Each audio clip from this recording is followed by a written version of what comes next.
বাবার এক মিত্র ছিলেন, বড়ই দুঃখী ছিলেন, বিপদে পড়েছিলেন। কি করবেন? ব্যবসা ভালোভাবে চলছিল না, বাড়িতে শান্তি ছিল না, সমস্ত জায়গায় ক্ষতি হচ্ছিল। তাই উনি একজন জ্যোতিষীকে দেখালেন। জ্যোতিষী বললেন, আপনার যে বাড়ি আছে সেটা আপনার জন্য অশুভ, আপনার এই বাড়ি পাল্টে ফেলুন। উনি বাড়ি পাল্টে ফেললেন, তবুও ওনার সমস্যার সমাধান হলো না।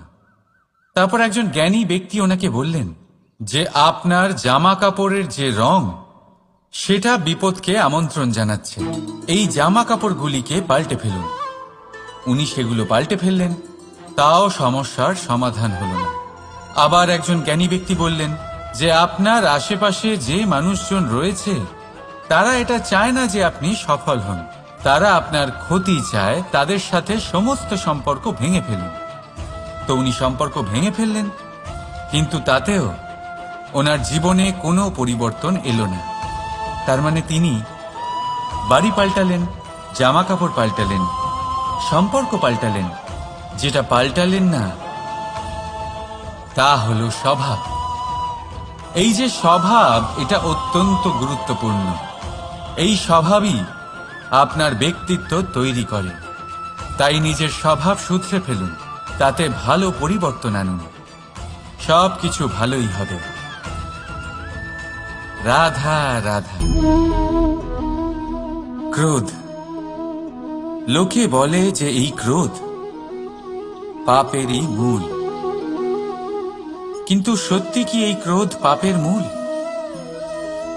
একটু ভেবে দেখুন, এই ক্রোধ বাস্তবে আসলে কি?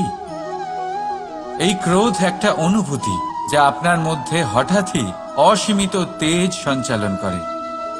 এবারে আমি আপনাকে কিছু উদাহরণ দিচ্ছি যাতে আপনি বুঝতে পারেন যে ক্রোধ আপনার জন্য ভালো কি না।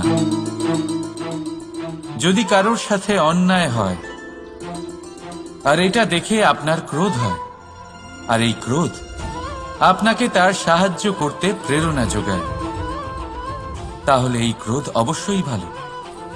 যদি কোথাও আপনি দেখেন যে কোনো নারীর উপরে অত্যাচার হচ্ছে আর সেটা দেখে আপনার ক্রোধ হয়, আর এই ক্রোধ আপনাকে তার সাহায্য করতে সাহস যোগায়, তাহলে এই ক্রোধ অবশ্যই ভালো। যদি এই সংসারে কোথাও আপনি কোনো অনৈতিক কাজ বা ছলনা দেখেন আর আপনার তাতে ক্রোধ না হয়, কিছুই অনুভব করেন না, তাহলে এটা কাপুরুষতা। তার মানে এটাই যে আপনি আপনার মনুষ্যত্ব হারিয়ে ফেলেছেন।